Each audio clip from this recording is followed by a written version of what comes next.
Good afternoon, everyone. Welcome to the Poison Pen. This is such an exciting day for us. We have two stellar events today at noon with Ruth Ware and A.J. Finn, and then at 2 o'clock, Ann Perry will join us. So this is our first visit with Ruth, the author of this being her sixth book. And I wanted to say the commercial moment before we progress on. This lovely book comes with, I'll show you, a autographed book plate because Ruth is in the UK. So unfortunately, books don't swim and we couldn't work that out. But even more fun, look at this fabulous beanie with a 1x1, I love it, 1x1 logo on it. And even if Phoenix is not the ideal place to wear a knitted cap, some of you watching this will live in colder climates. And as Ruth said, you could actually just wear this to the mall where the air conditioning is blasting and feel comfortable, right? So, Ruth, we have some of your other books here on display, but one by one, you have varied your settings, which I really like. We've been to Scotland, we've been to Cornwall, and now, and I have to say, it's been wonderful this summer to read you in Switzerland, where everybody, we're all breathing. There, it's just the temperature is fabulous. And AJ, we haven't seen you for over a couple of years, but we were lucky enough that you joined us when The Woman in the Window published. So it's lovely to have you back. And I'm going to sit back and turn this over to you to interrogate Ruth as you wish. So welcome, I'm AJ Finn. I'm going to be interviewing the indomitable Ruth Ware. Just a bit of background on me and Ruth. I used to work as a publisher and editor before becoming a novelist, and amongst the estates I published was that of Agatha Christie, whose work has delighted me since I was a kid. When I first heard of Ruth Ware 6 books ago, it was in the Agatha Christie context. People in New York publishing were really excited about this debut that was pitched as Agatha Christie, but darker and more psychological. And I scoffed because I'm a bit of a purist, and I didn't want anyone hijacking Christie's strengths, which included ingenious plotting and surprise endings. Ruth Ware's In a Dark, Dark Wood blew my tiny little mind. What she does is, I guess on the surface, comparable to what Christie does. I don't think Christie is the best comp in a lot of ways. Ruth is sort of like P.D. James meets Gillian Flynn with a dusting of Agatha Christie on top, and with every single book, she has managed to outdo herself. As I told Ruth in an email last night when I was sober, I was so sober. I was, truly. It wasn't yet 5 p.m.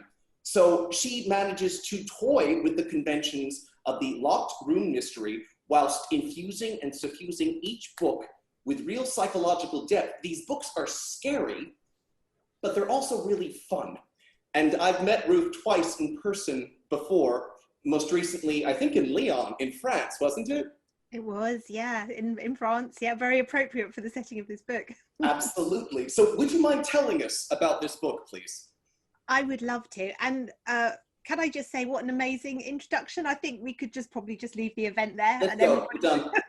I'm not going to top that. So bye everyone. No, I'm kidding. Yeah, so One by One is my 6th book. I cannot believe that I've written 6 psychological thrillers. And it's another locked room mystery, which regular readers will know I do like a good locked room mystery. And it's my first time that I've done 2 narrators. So One by One is set in a luxurious ski chalet in the French Alps. And the chalet has been hired for a corporate retreat by this tech company, Snoop. And my 2 narrators are Erin, who's the chalet hostess. So she's in charge of, making everybody comfortable, making sure the wheels keep turning. And Liz, who is the former PA for Snoop. Now, you quickly find out that the reason Snoop have decided to come on this corporate retreat is a little bit of R&R, but mostly they have this huge question about their future to thresh out, which is that they've been offered this make or break buyout offer, which is going to make some of them millionaires, but others of them are bitterly opposed and want to retain control of the company and take it public eventually. Now, the reason Liz has been invited is because she was at the company way back in the beginning. And so she has this tiny 2% shareholding, which because of the way the votes have fallen out, means that she has the casting vote in this buyout. Mm-hmm. So they're all locked in this chalet. Liz is under huge pressure from all sides and feeling pretty miserable. And they go out for a day of skiing that's supposed to kind of, you know, relax everybody. But a blizzard descends and one of the founders goes missing in the snow. Just as they are trying to figure out whether this is maybe an accident, maybe not, an avalanche descends and a few more bodies start to appear. So none of that is spoilers, by the way. You know the number of bodies at the beginning, so don't worry, I haven't given too much away. I want to note too that in a way, trying to pitch one of your novels sort of does them a disservice, because after certain sentences, you want to say dun dun dun, you know, there's an avalanche or someone doesn't come back. But in the books, it's much more subtly done. Before we get into that, though, could you describe Snoop for us, please? I had such fun creating I Snoop. could tell. I could tell. It was genuinely, I think this was it was probably the book that I found most just pure fun to write. And so I knew I wanted to write a book about a corporate retreat and to look at, you know, professional working relationships and all the kind of stresses and strains that arise from that.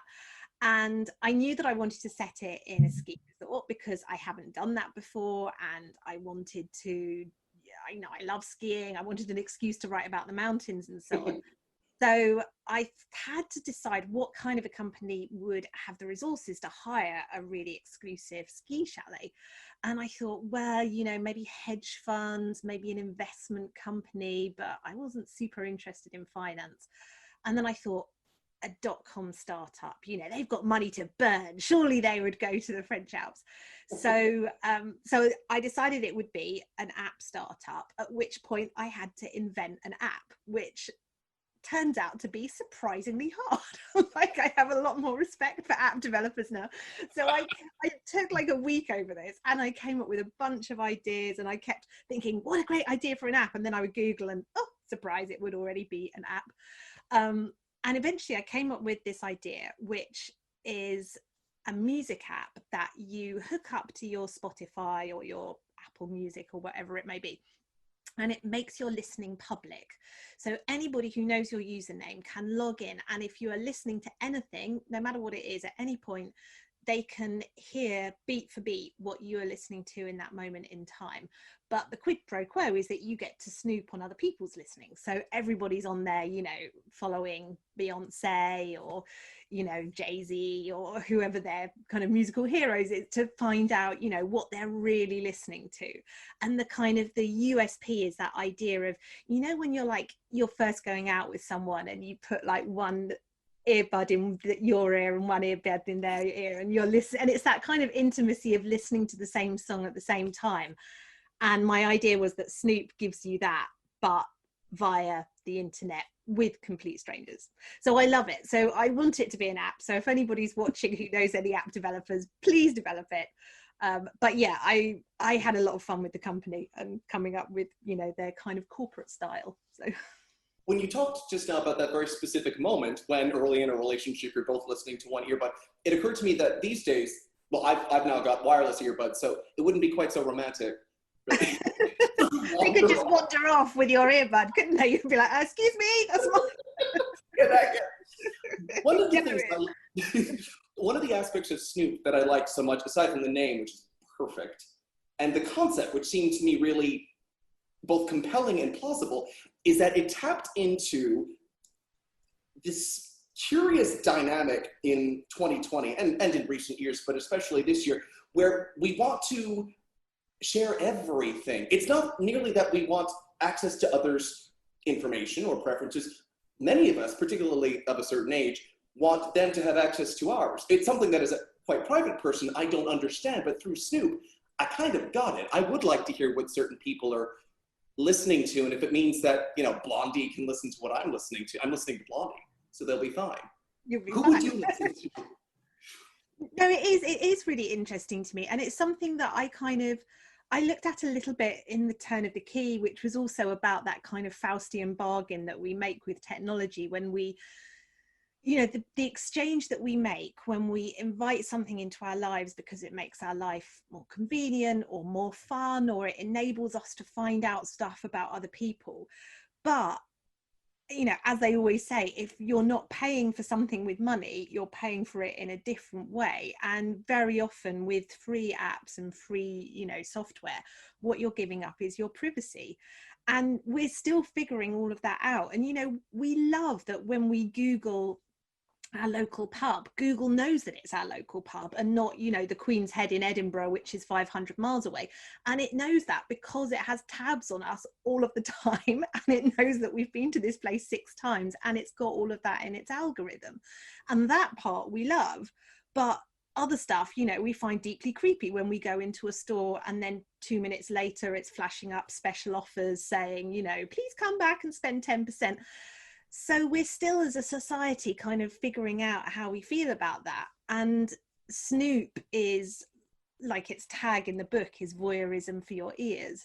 So it's offering people that kind of that safe version of intimacy that in a way Instagram offers, you know, when you feel like you're getting a very intimate insight into someone's life, but actually it's only a really small portion of who they are. It's quite a safe portion. But of course, Snoop themselves are gathering information on their users all the time, which becomes an important plot point that I won't spoil.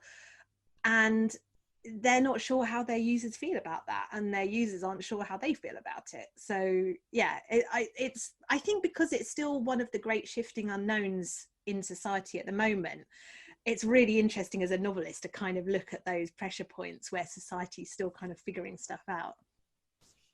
Your publisher kindly supplied me with a list of questions, and I've also prepared my own. This one's from the publisher. I thought it was really good.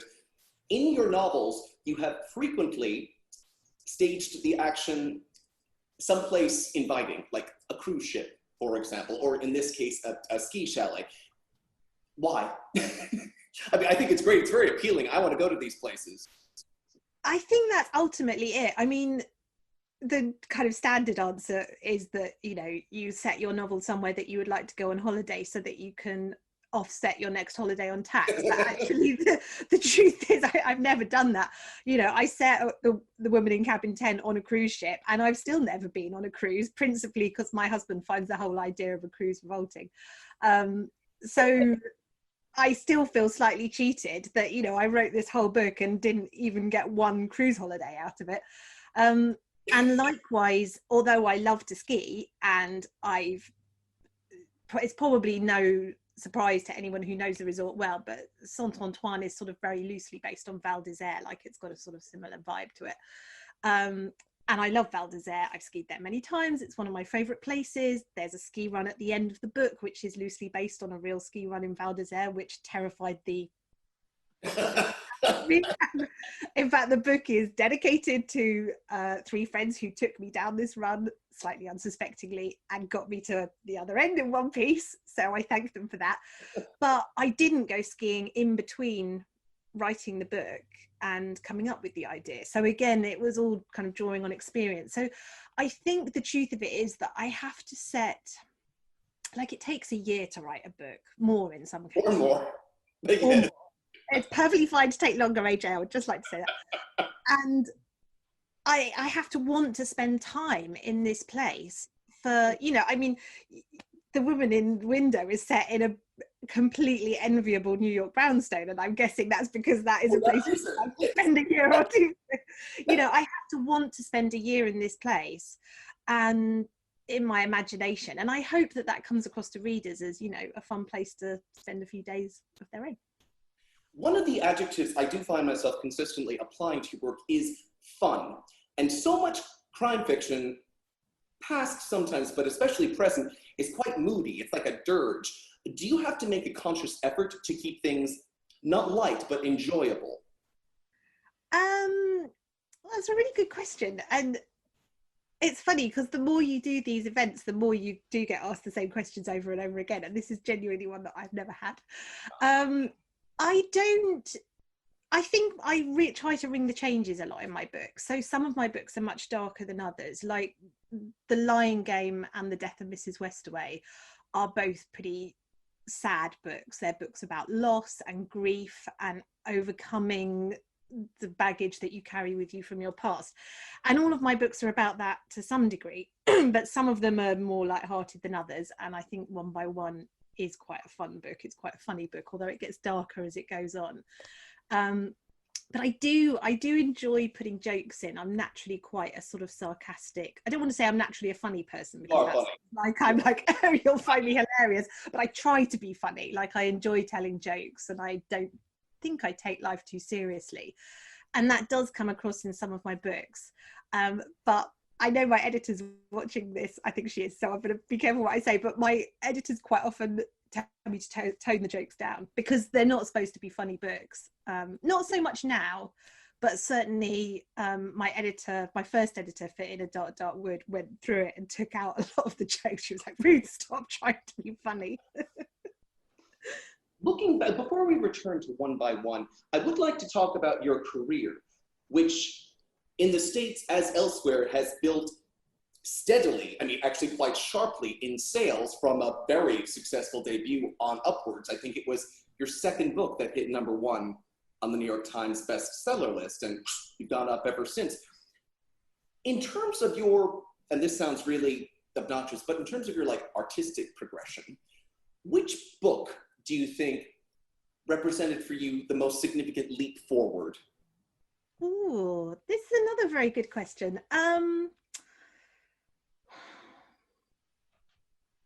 I mean, probably, so I wrote YA before writing crime. So I would say, just in terms of the biggest leap of confidence, it was writing In a Dark, Dark Wood, because I'd been writing for teenagers, and writing for adults felt like a big change. Writing crime felt like a big change. It felt like being a debut all over again. And it was, in many ways. I was kind of terrified launching that book.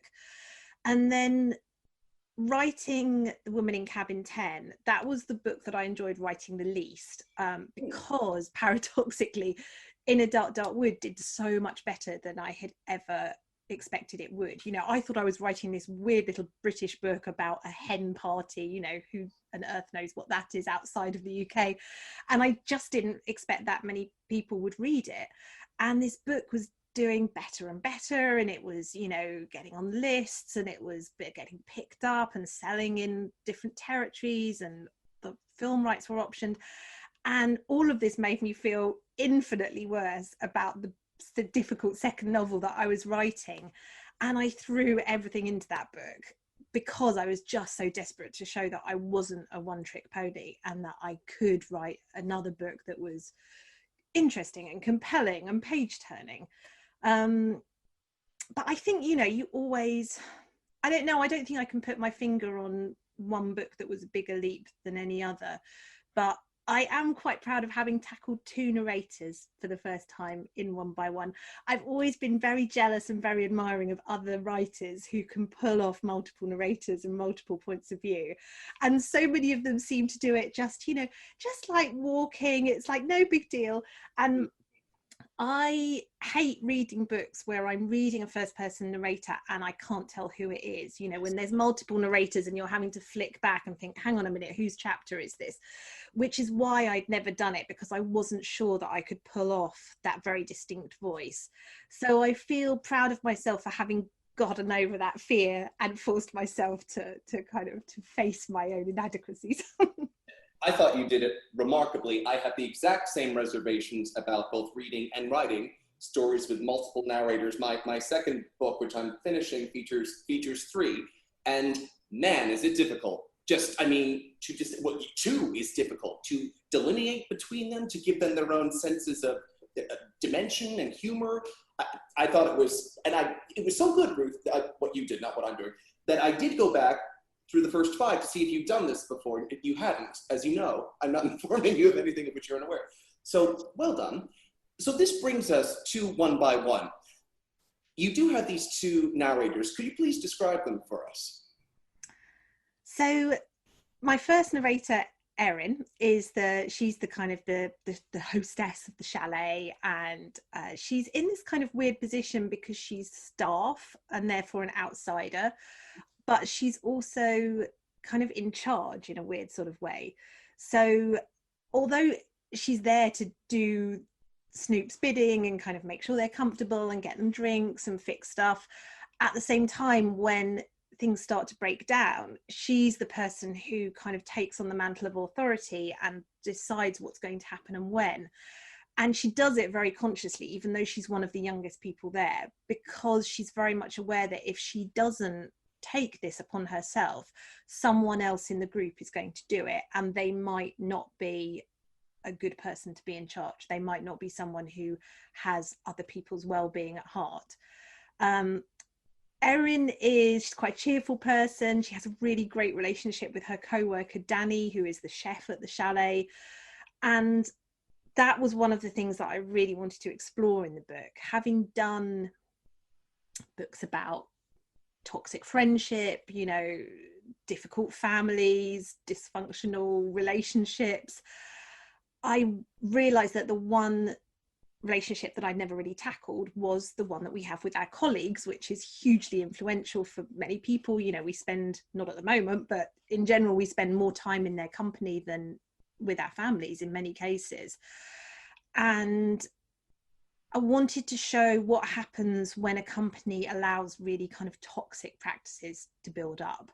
And for that reason, I wanted to showcase a really good kind of collegiate colleague relationship, and that is Erin and Danny, who, you know, they're supportive, they're friends, they have each other's backs, they won't let each other down. The other narrator is Liz, who is a completely different personality type, and she's the former secretary of Snoop. She left Snoop under very difficult circumstances, which she doesn't talk about. She's come back only very reluctantly because she has to vote in this buyout offer. And all of my characters have a little bit of me in them, the confident ones, the kind of, you know, the baddies, the good people, all of them have a seed of me. And what Liz has of me is my kind of social anxiety. And, you know, you probably know this, AJ, having worked in publishing, but as a young person in publishing, you spend quite a lot of time pretending to be more confident than you really are in a room full of people who are infinitely better dressed and better groomed and better paid than you. And, you know, all those years of walking into rooms and sort of thinking, I'm not dressed right, my hair isn't blow dried, I'm not made up properly, you know, all of that kind of sense of inadequacy I poured into Liz, poor girl. So she has been working at this kind of incredibly moneyed, slick firm full of people who are, you know, privately educated, very groomed, very entitled people. And she just doesn't fit in there, and she feels it constantly and constantly, so, you know, doubts herself. So she's quite a tough person to be in the head of. And initially, when I was telling the book, I told it from the point of view of Erin. And I got to about 30,000 words and I thought something's not working. And I sent the book to my agent and I said, I'm not sure about this. I'm not quite sure if it's working. And of course, what I wanted her to say was, it's wonderful, stop doubting yourself, keep going. But because she's a really good agent, she said, no, you're right, it's not working and you need to figure out why. So I've never done this before. I've never had a full start with a novel. And I went back and I was just kind of tearing my hair. And I realized the issue was that Erin was a complete outsider to the situation, which was why I picked her, because I wanted to have a kind of disinterested perspective on Snoop and on all the kind of toxic stuff that's going on in this company. But the problem was she just didn't know enough about the inner workings of the company. So she was spending an awful lot of time overhearing conversations and trying to figure dynamics out. And I thought, I need to have a narrator who is embedded in Snoop and understands what has gone on there and knows these people through and through. And Liz seemed like the perfect counterpoint to that, because she's also an outsider, but in a completely different way to the way Erin is. So yeah, you get one chapter from Erin's point of view and one chapter from Liz's point of view as it goes on. And the most fun thing for me about the book was playing off their perspectives against each other. So very often, especially towards the end, you see the same events unfolding, first from one point of view and then from the other.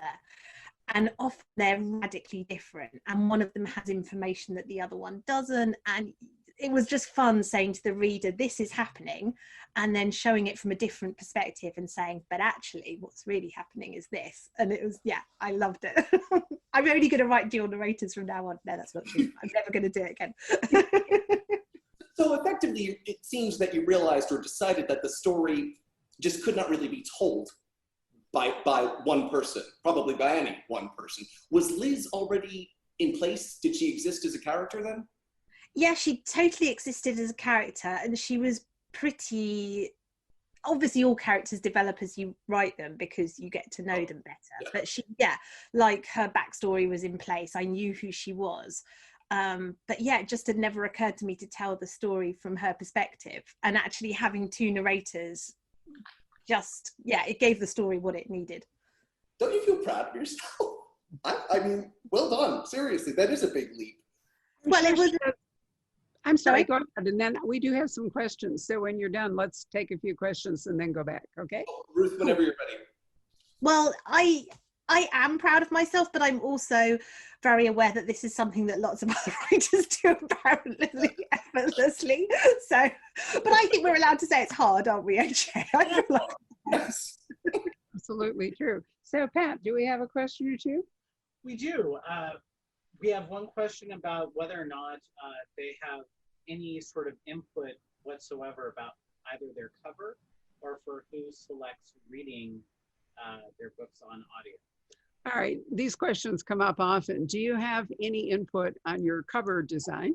And I will note that your British cover is slightly different than your American cover, which I always find the perception of how the British publisher wants to present a book versus the American to be fascinating. And then also, do you have any input on your audio readers? So Ruth, you want to take that one, and then AJ could answer too? Yeah, I would love to. I always enjoy hearing about other authors' experiences, so you can go back and say to your publisher, well, AJ's publisher lets him know. I don't really have any input into my covers at the beginning. So what normally happens is my publishers go away and they sometimes ask me for sort of themes and things, but normally they go away for X number of weeks or sometimes months, sift through loads of options which I don't get to see in case I fall in love with the wrong one, and then they come back to me with a final version and they say, I hope you love it. And usually I do love it. Sometimes I have kind of specific tweaks, so like for the Death of Mrs Westway, the initial cover that was shown to me had like a woman in a full skirt walking across a lawn, and I said, I think this makes it look like a historical novel, because she was wearing like a raincoat and it looked like she was wearing a kind of, 19th century dress. And the publishers agreed and changed it to a figure wearing jeans, so it was more obvious that it was contemporary. But the one-by-one cover, I just loved. I was shown the American cover and I was like, yes, that is it. That's my cover. I love it. And interestingly, and they worked it out completely separately. One by One is the first book that I've had where the US and UK covers have been similar. Normally they have radically different treatments, and this time I was like, like the colors are slightly different, but the general kind of layout and feel of the cover is very similar. And to answer the audiobook question, Imogen Church did my first audiobook, and she was picked by the publisher, and I was just sent a clip to say, do you like it? And I did. I think she's an absolutely fantastic reader. And since then I've been lucky enough to have her for every single book. So she's kind of become the voice of Ruth Ware and does it so much better than I ever would, because I can't do accents. So when I do my readings, I have to be sure to pick the section quite carefully so I don't have to do any regional accents, whereas Imogen does them amazingly. But now I want to hear what AJ's answer is, because I'm intrigued. Before I answer, Ruth, did Imogen do both narrators then in One by One? Yes, she did. Yeah. Good for her. It's like she's an actress. I worked in publishing for 10 years, almost exactly, and over that decade sent lots of emails to authors saying, here's your jacket, we love it, we hope you do too, which is usually code for, this is the jacket, like it, but just expressed prettily. And one of the banes of my job was arguing with authors beyond a certain point about their jacket or their title. I did want an author to express any reservations she or he might have had. I wanted to hear them out, but past a certain point, you do feel like saying, from time to time, I do know what I'm doing. I'm not telling you what to write. You please don't tell me what to publish. So I was all set to be an almighty pain in the ass when I became a novelist. But as it turned out, I loved the very first jacket that my American publisher showed me. I loved it. That was the one I wanted.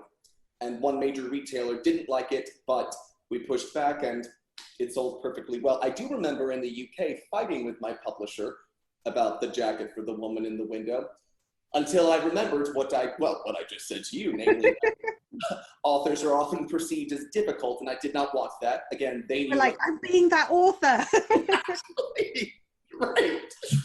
And the other point I would make too is that you got to draw the line somewhere. I am published in 40-something territories. I don't know anything about those markets. I'm just gonna, same with you, Ruth, right? I just want to let them do what they do. As for the audiobook, I selected an actress after my publisher sent me a few options. I met her in Los Angeles. Her name is Anne-Marie Lee. She was lovely. I thought she did a bang-up job, and that was that. Great. Another question? I really like this question. What is your writing kryptonite? What is your writing kryptonite? I'll bet that's not a question, Ruth, you've previously encountered. I don't think I have ever been answered it, but I can tell you in 2 words: social media. I love talking to readers. I love interacting with people on, Facebook and Twitter. But I spend way too much time on Facebook, particularly kind of, gossiping with other writers and kind of swapping news, and just, it's so tempting. It's so tempting, when the writing's going a bit badly and you just can't quite think what's going to happen in the next scene, or you're not quite sure how to get your characters from A to B. You think, oh, I'll just check whether I've got any notifications on Twitter, and then like 2 hours later you're doom scrolling through the latest COVID statistics and arguing with someone about politics, or all the myriad rabbit holes that we spend our lives going down. So yeah, that is my kryptonite. What's yours, AJ? I will say, in the past, I've never taken much to social media. I stopped tweeting years ago. Set up Facebook, never understood it. I do post to Instagram once in a blue moon. But I know from past experience that I would always justify my wanderings into social media. I'll say it is necessary as an author that I find out what so-and-so thinks about, cool runnings or whatever. My social crypto, I can actually show you. You might have heard her because she's sorry. This is truly my kryptonite. Oh. Got her 2 years ago, and I if she walks by my office, I decide she's in need of attention. As you can see, she doesn't need I think that's fair enough. She's adorable. Tommy, thank you. That's not being a bad writer. That's being a good dog owner. So very kind of you. Distractions around the house, but I think I might be less distracting than social media, to be honest. Good luck with that. I could just turn off my notifications, so it's entirely self-inflicted, whereas you can't turn off your puppies. Or can I? No, you're right, I can't. Barbara, was there another question? Yep. Somebody wants to know about what's the most difficult thing about writing characters of the opposite sex? What is the most difficult thing about writing characters of the opposite sex, presumably to you? To AJ, because I've never done a narrator of the opposite sex. I've done characters, obviously, who are male, but I've never tried to get inside the head of a bloke. It's not that I would never do it. I do think about it, but I think what I know about is what it is like to be a young woman or not so young now, a woman in the 21st century. And I haven't finished saying what I have to say about that. So until I've run out of inspiration on that score, I don't know if I would, but maybe my next book will have 3 narrators and perhaps one of them will be a bloke. But I want to hear AJ's answer because he did it so brilliantly in The Woman in the Window. Just once. And this might sound quite cavalier, I did not find it particularly difficult. And at the risk of sounding holistic, I thought, well, I'm a man, she's a woman. Presumably we share, if not anatomy, then a lot of neuroses. Most of her formative or definitive experiences were those that I myself had experienced in some way at some point. So I don't want to decide that our experiences are just effectively similar, because they're not. I will say one of the reasons I think women write better suspense novels, better novels, period, really, but better suspense novels, and why female characters generally make for more fully realized protagonists, is that women, real and fictional, have to deal day in, day out with threats or uncertainties or discomforts that I never experience. I was thinking about this recently when walking down the pretty barren streets of Manhattan with the dog. I'm a 6'3", 200-pound white man. No one's going to mess with me. Ruth is not a 6'3", 200-pound white man. Not by a long shot, actually. Not yet, so. Not yet. Work on it. And I don't know that if I were, a woman, I would feel, I'm sure I wouldn't feel as secure as I do. Women seem much more alive to and attuned to the experiences of menace and risk and danger. And that's why I think their books are better. Keep the flattery coming, Dan. We love it. But it's true. Is there another question? Yeah. Yes. So one of our readers would like to know if they, when they're writing their books, do they have it in mind to make it more of a book club type of book when they're writing? One that's better for a discussion. Oh, that's an interesting question. When you're writing, do you have any impulse to think about it as better for a book discussion group than a single reading experience? Book clubs have become so ubiquitous. I can see why that is actually a question that one would ask. We have 4 of them here at the store, or we did have 4, now down to 3. And they're all different. And it's interesting how they choose which one, to belong to and the books that they want to choose. So is that ever in your mind when you're writing? You want to go first, AJ? I feel like I've answered all the other questions first. So. I can just say no, which I don't mean to sound flat, but it didn't for the first one or for the second. But it's a really interesting question, but no from me. It's a no from me as well, to the extent that the only way I ever managed to write a book is by pretending to myself that no one's going to read it apart from me. Otherwise, I just wouldn't have the confidence to write a word.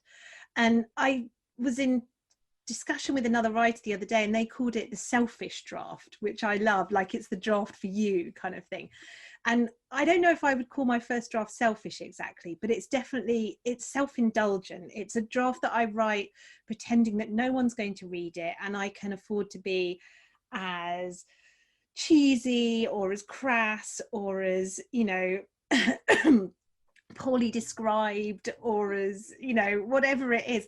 And it's only when I come to edit my first draft that I allow myself to, think about what my editor might think, and to imagine my mother-in-law reading the sex scene and all those kind of, that's the point at which I allow the imaginary reader to look over my shoulder and think, I wonder what they would think about this scene. And that's when I get self-conscious. And the whole editorial process for me is about getting closer and closer to the realization that this book is going to go out there into the world and be seen by other people. And I think that's why, in a way, In a Dark, Dark Wood was my easiest book to write, because I wrote it completely without expectation. I wasn't under contract. I didn't know if it would be published. It was just kind of purely to please myself. And every book since then has been written in the knowledge that it will be published and it will be read by other people. And I have to kind of fool myself back into that happy place of imagining that I don't have anybody to prove anything to, or, you know, to say anything to apart from myself. But to bring it back to the book club, I do think that crime novels and psychological thrillers naturally tend to make quite good book club books, because we're dealing with, I mean, first of all, there's just the whole kind of, you know, did you guess who it was? Did you spot the clues? Did you see the thing on, you know, did the twist work? Which is just fun to discuss with other people. I don't think I've ever finished a book that had a really amazing twist where I didn't think, I want to go back and talk to someone about that. I want to know if they spotted it. But also we, as a genre, we tend to be dealing with the big questions of what it's like to be human, and politics and society and inequality and, you know, poverty. And I don't think I've ever written a book where I didn't grapple to some extent with, you know, questions about class and money and inequality and, you know, sexual power games and, you know, what it's like to be disadvantaged and who wins out in situations. And all of those make for good discussion points, because not everybody's going to have the same, you know, point of view as I do. And sometimes a book that everybody disagrees with makes the best book club book. So I agree. I could add a footnote, having done this for so many years, that everybody reads a book differently. And I sometimes think that the questions that publishers put into books, you know, for discussion, in a way are almost act to homogenize reactions that probably are even more different. But, you know, if people come and and that's in front of the group, I often wonder if it tailors people's responses and reactions, you know, kind of, it's not like a group shaming, but maybe a group. It's my objection to the Indie Next list. I really don't like the Indie Next list because I think it homogenizes books that bookstores want to offer their customers. I think it's kind of a lazy book selling thing. So we don't do it. We have never participated in the Indie Next program because I just don't care for it. I do think the most interesting book club questions are often the ones that ask the reader what they bring to the experience, because everybody's read the book. You don't need to tell the readers what's in the book because they've just gone through it. They're more equipped to tell you about it than the question is. But what's interesting, I think, as someone who's participated in a lot of book clubs, is when people explain why they reacted to a book the way they did. And often the questions that draw that out and ask people about their own experiences are the ones that make for the best discussion, because you learn something new about your friends, which is always fun. That's a very good point. A last question over here, or is there more than one? I think there's one for both AJ and for Ruth. Okay. And it's the fact that, well, there's a comment that Ruth Ware's books are all very different. So they want to know how she comes up with a unique idea for each book. And I think AJ is probably in the same category. Same category. So the comment is that each of your books is so different, not being a series driven and exploring different things. It's the old "where does your idea come from" question, but, you know, slightly different. How do you move from one to another and come up with a new idea that will, you know, keep readers thinking it's a Ruth Ware book, but it's not going to be the same as the last book? Do you want to go first, AJ, or shall I? Only written one book, so Yeah, I thought it was more a Ruth question. Sorry. We don't know yet what your second book will be. But I'll talk a bit, and then maybe AJ can, with his perspective on the book that he's currently writing. So it is very difficult. And actually, AJ and I were talking about this earlier, the fact that as a standalone writer, you have to reinvent the wheel each time. And sometimes that feels insurmountably difficult. And I really do envy series writers who have, you know, a recurring cast of characters and a recurring setting, because, you know, I'm sure that writing series has its own issues in terms of, you know, keeping it fresh and not saying the same thing each time. And, you know, how do you keep upping the ante with your character when you've already put them through the ringer?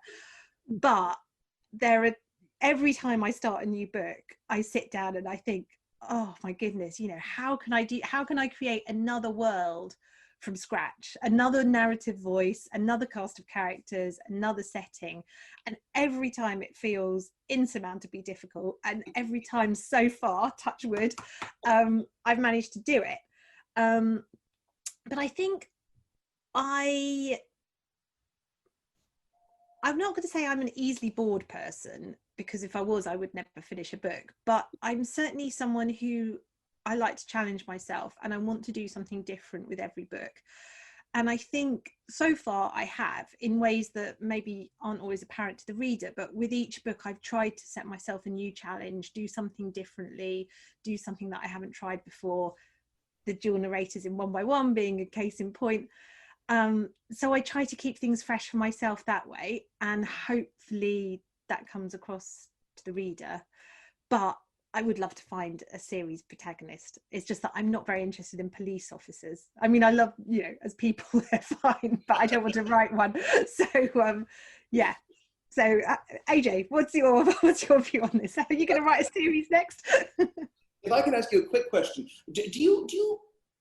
have you thought about whether there's like a Ruth Ware universe? Do you think all these books take place in the same dimension, or are they just completely, like, might the characters ever run across one another? Yes, definitely. They take place in the same world. And I could imagine, like, kind of the way Donna Tartt does, where she has a character turn up in, but I haven't done it so far because partly because I write locked room mysteries, not all the time, but frequently, and that by nature kind of precludes someone just turning up as a bit part character and saying, oh, what chaps, I'm so and so forth. But I do occasionally reuse names, and sometimes readers spot that, like surnames or something, and say, oh, is so and so related to, it's not always deliberate, sometimes it is. I always thought that if I did a series, and I have absolutely no plans to, but I would do something along the lines of what Tana French does with her first, I think, 5 or 6 books, which were all set within the Dublin murder squad, but each book featured a different character as the narrator. So you got a fresh perspective on a world that was already built. I quite liked that. And sorry, I was going to answer a question. What was the question? Sorry, that Ruth just answered very cogently. About how do you do something different each time, and do you feel your books are very different? Thank you, Ruth. The tables have turned. My second book, which is nearly finished, is another psychological thriller. It features, as I mentioned, multiple narrators, and whereas my first book took place almost entirely in as Ruth described, in an enviably luxurious Harlem brownstone, this one takes place in an enviably luxurious San Francisco mansion, but the characters do set foot outside quite frequently. So I'm sticking with what I feel comfortable with, expanding the number of narrators, but I'm not yet ready to do, just to bring it back to Ruth. You're not writing your cruise ship novel yet. No, I'm not ready for that cruise ship. For me, it was The Death of Mrs Westway. The Lion Game struck me as unexpectedly dark, and I thought that was quite bold and satisfying. But The Death of Mrs Westway was a different kind of book, or would you disagree? No, I think that's fair. I mean, my first 2 novels were Christie inspired. The first one slightly unintentionally. I didn't have it in mind when I was writing it, but when the reviews started coming in, I was like, yep, fair point. I can see what I have taken from her, and it's there. And so when I was writing The Woman in Cabin 10, those comparisons were uppermost in my mind, and I suppose I wanted to sort of say thank you to Christie for all the inspiration and fun and reading enjoyment that she'd given me over the years by writing a book that was not a homage exactly, but definitely a nod to her and the pleasures that I got from her books. The Lion Game is sort of, I guess it has some Christie-ish elements, but yes, The Death of Mrs Westway is my thank you to Daphne du Maurier, who is, I think, a stone cold psychological thriller writer. I love her work. In my view, she's mistakenly classified as just generic lit fic. I would argue for her being a crime writer until the bitter end. And her characterization is just second to none. And in many ways, she invented the psychological thriller and the unreliable narrator, or at least, you know, perfected it, I think. And I guess I just wanted to, you know, to do a tip of my hat to what she had done. And then The Turn of the Key is, again, entirely different. That's a thank you to Henry James, and The Turn of the Screw. Not intentionally, but I got halfway through and realized I was like, okay, I think I'm writing The Turn of the Screw, which I'd never read. So at that point I thought I better go back and read it, because if I'm going to do this, I should do it intentionally rather than sort of just blundering around. And it's amazing, and you should all definitely read it. Yeah, so I guess that was a long answer, but It's a good one. No, it's and the one next. by one probably comes back to Christie again. It's my most Christie-ish book since Cabin 10.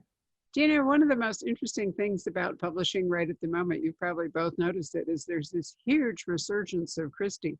I cannot think of how many books over the last 3 months and books coming, all of which are acknowledged to be in debt to Christie. Most often, and then there were none, but various other, and in myriad authors and in myriad sorts of settings and whatever. But I find it fascinating that, and I wonder to some degree, because her big, you know, the 1930s was really her, you know, the late 20s and the 30s when she was, and I wonder if, because we're back in the 1930s, if that has something to do with it, you know, and maybe in part when there's so much uncertainty going on, we're looking for, because Christie did bring certainty.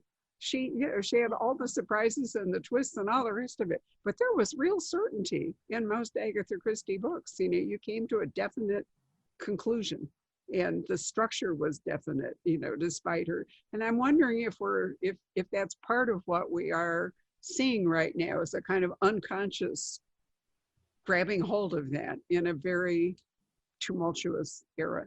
Just a thought. I think that's definitely true. You know, she does, however bad things get in Christie, she's very kind of brisk about it, and sort of, you know, oh deario, there's a body in the library, well, never mind, we'll go and sort it out, you know. And there's always a sense of kind of restorative justice at the end, even if someone doesn't necessarily go to the gallows. There's usually, you know who did it, you know they're not going to get away with it on some level.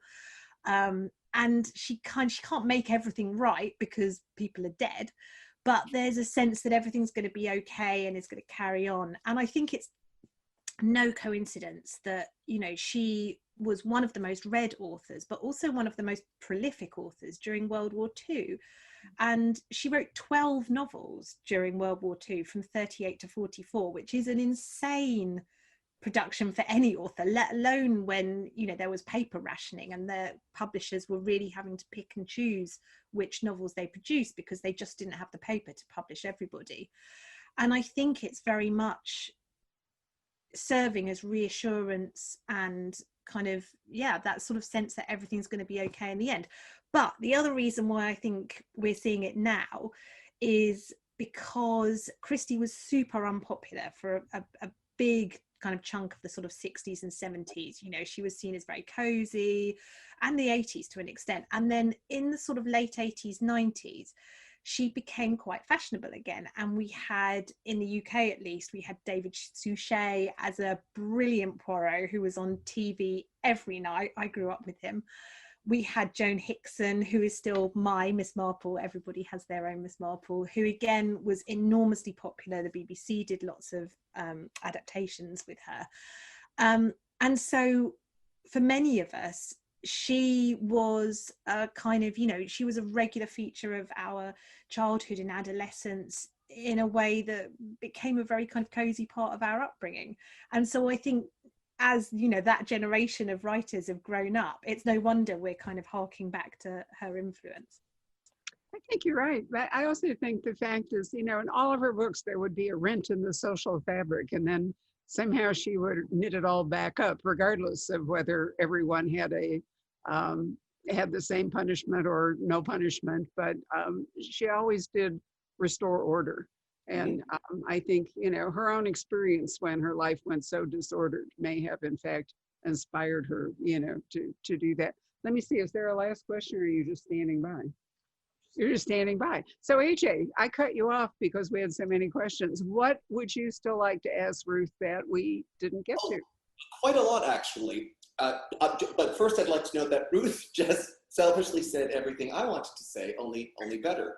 I would note that, and I agree with her fully on this point, when Ruth and I were growing up, because we're of the same generation, we were not distracted by devices or, TV hours for me were strictly limited, as they were for most kids, I think. And there was not distraction at our fingertips. So, that ties into a larger discussion about literacy in young people. But I read Agatha Christie ceaselessly because she's actually pretty easy to read. If you're 10 or older, you can read her.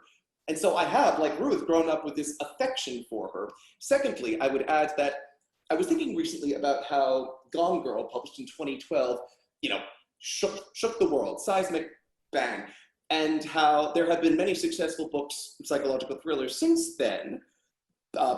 Ruth has authored most of them, but they usually end, if not happily, then at least acceptably. And I'm thinking about how Gone Girl was published in 2012, which I recall as a time when everything was pretty good. Obama had fixed the American economy. He was cruising to re-election, which he won. We were in a mood to get a little disturbed or disrupted. I do not want disruption right now. I want to read a book with in which order is restored. So I think that's the key to Christie's resurgence. Ruth, I did have two final points to make. One, in your books, we've noted how you will set the scene in some place often quite luxurious or at least lavishly interesting.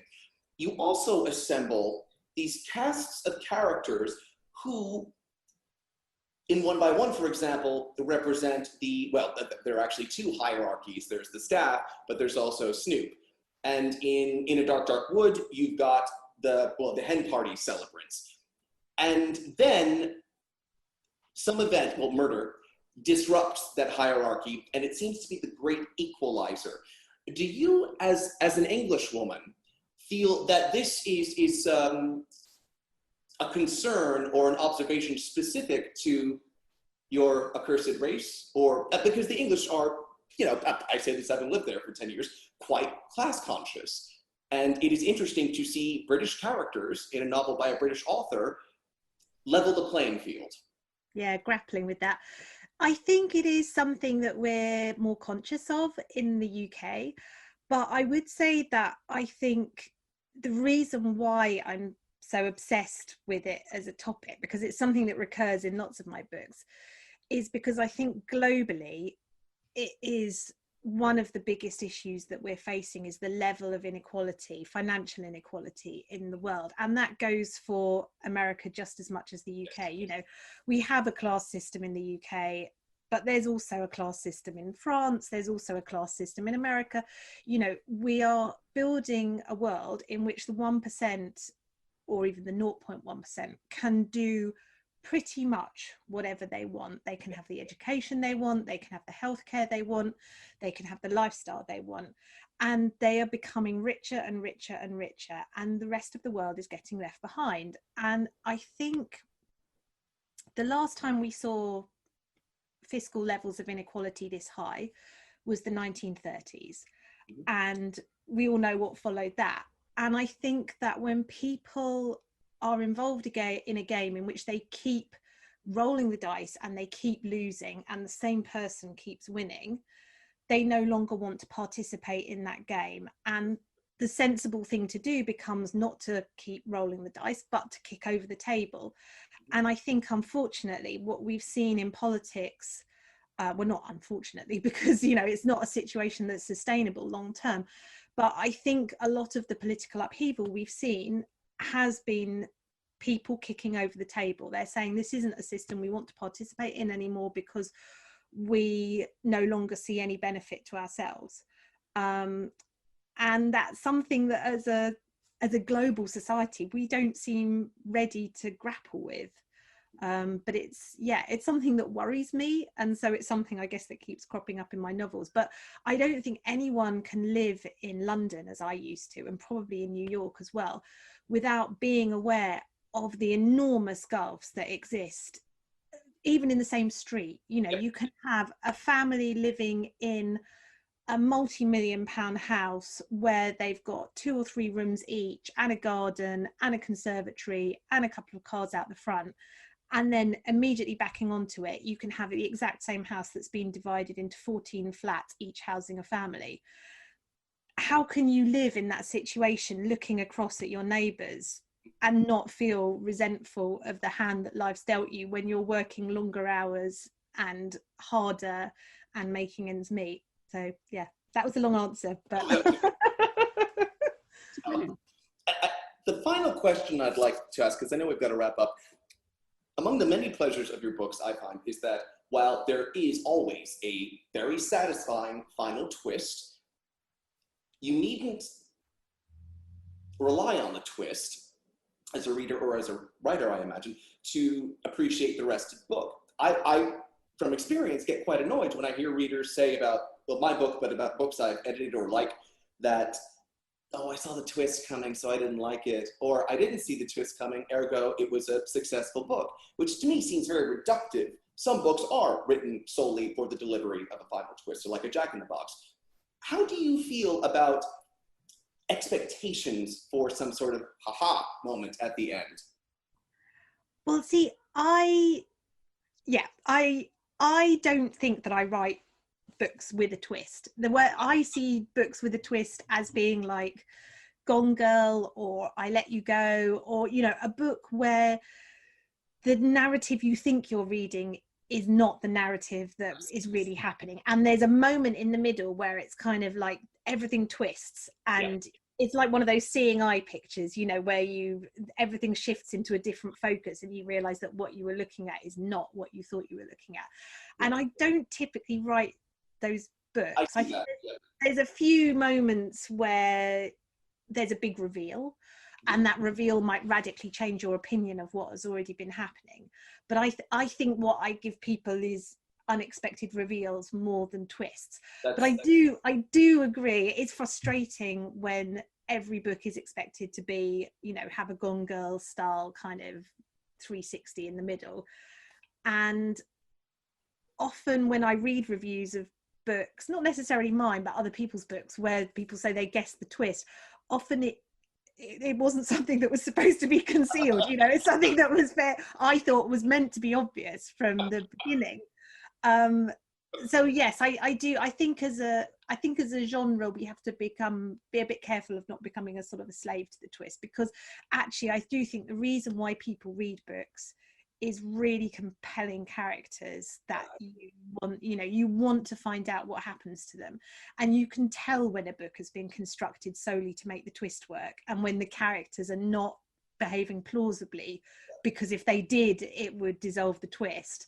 And as a reader, I find that frustrating, and as a writer, I hope I don't do it very often. So no, I wouldn't say so at all. I'm going to add a footnote to that, because actually before 2012, there are 2 wonderful examples. We backed Agatha Christie in the murder of Roger Akroyd. We all know about it, so it doesn't have the impact right now that it did when people read it.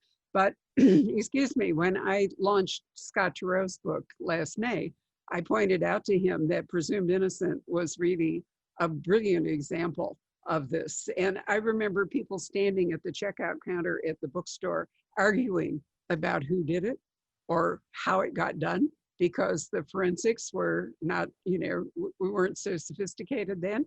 So I really think of Scott as a pioneer way before Gillian in that kind of a book. And it's worth rereading, to see how he did it. This has been so delightful. Thank you both very much for joining us. Let me just say goodbye to our Facebook audience and then hang on a moment. So, ladies and gentlemen, thanks so much for joining us. I'll remind you again that we have copies of One by One with a nifty hat and a signed book plate, and we have The Woman in the Window, and at some point we will have a new book by A.J. Flynn. Hello.